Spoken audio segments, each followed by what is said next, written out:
a question for you.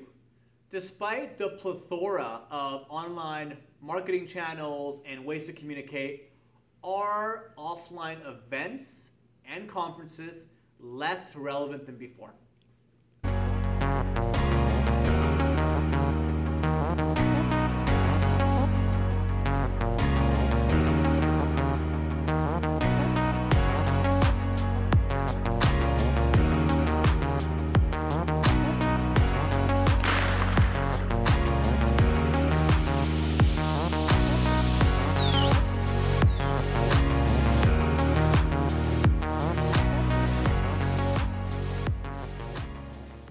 So according to what I think is the trailblazer of marketing, they invented the word inbound marketing. HubSpot, people that go to their conferences make between $9,000 to $50,000 in average deal size. So meeting offline is still part of the business culture, and it is the true way to cut through all the noise that you find online to really have someone's undivided attention so they can focus on exactly who you are and how you guys can work together. After you watch this series, you're going to see that it's actually way more relevant to connect offline. And there's 3 ways to make sure that you do this properly. And I'm going to walk you through 1, how to prepare for a conference. Secondly, how do you show up and really make the most authentic relationships? And thirdly, and probably most importantly, how do you nurture those relationships to actually bring them somewhere that's fruitful for both you and your new friend? Now, I'll tell you a bit of a story. I went to the biggest restaurant show in all North America in February. It was a Restaurants Canada show.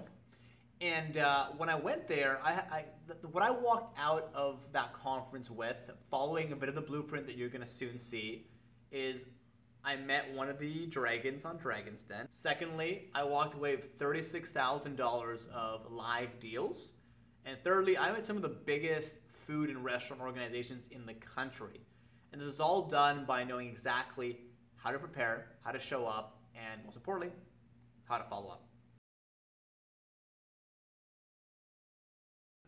When you go to any conference, you're going to meet different kinds of people. Industry professionals, some of the actual vendors, some speakers, your peers. And when you pitch yourself in 10 seconds, and usually that's exactly what people want, not much more, you've got to actually tailor the way you present yourself and even the way you deliver it so that people, when they hear what you say, they think about it in relation to how you can help them. Or if they're not going to be a direct customer of yours, they want to remember enough from your pitch or just your introduction, let's call it that. They want to remember enough so they can actually refer you to someone. So the more complicated you make it, and the less personalized that you make it, they're not going to remember how to tell a friend. So it's really important to zone in on your 10-second elevator pitch, which really is just a genuine introduction to what you do, whose problems you solve, and maybe even why you do it differently than most other people.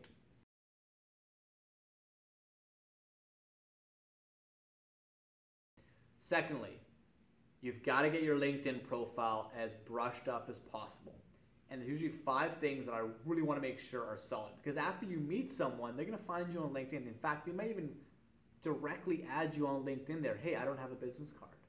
So you got to have the right headshot, a proper backdrop. You want to make sure that all your information, especially in the contact part of your LinkedIn, is up to date. You want to make sure your endorsements are up to date.